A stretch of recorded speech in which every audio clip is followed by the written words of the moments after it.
अरे भाकरी घेऊन वाकट्या तोंडाच्या काय वजडीच्या तुकड्या संग भाकरी खाऊ का? कशाला बोलवतावर कंदुरीत खाऊ घालणं होत नाही तर धरी. मित्रांनो, माझ्या मित्राची कंदुरी आहे. मला 15 दिवसानं 10 फोन आलते. भया कंदुरीला ये, बकरा आहे, पोटभर खायला देतो. 2 वजडीचे तुकडे, एक तुकडा 750 रुपयाला पडलाय. 1500चं डिझेल घालून आलोय मी 2 वजडीच्या तुकड्यासाठी.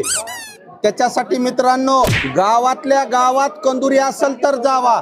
लांबून बाहेर गावून जर तुम्हाला कंदुरी खायचा जर लय नाद असेल तर जाऊ नका. एवढ्या पैशाचं 1-1.5 किलो मटण घरी आणा, पोटभर खा. 1.5 तास झाले लाईनीमध्ये उभा टाकून 2 वजडीचे तुकडे भेटलेत. काय करावं?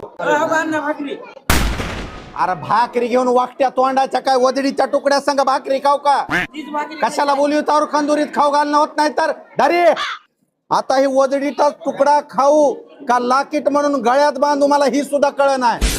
पण काय करावं आता? डिझेल घातलं एवढ्या लांब, गप गुमानं गिळणं आलं. आता हे दरबारीस मला फसवायला ही कडू आहे. गावात कंदुऱ्याचे गुत्ते घेताय, मला तिथून बोलवित आहे. 90ची व्यवस्था करताय, मला आणून इथं वजडीच्या तुकड्यावर बसवित आहे. बघा हे घाम कमी परेशानी आहे का? 1.5 तास त्या चुलीच्या बाजूला उभा टाकलो होतो. शिजलं का म्हणून देतील म्हणून.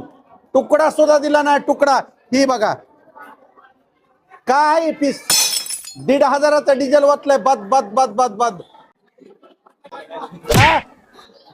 मित्रांनो, कंदुरीला जर मला बोलवायचं असेल तर माझ्या हिश्श्याचा अर्धा-1 किलो काढून ठेवा गडे. तुम्हाला हात जोडतो. वजडीच्या तुकड्या पाय मला बेजार करू नका गडे. धन्यवाद.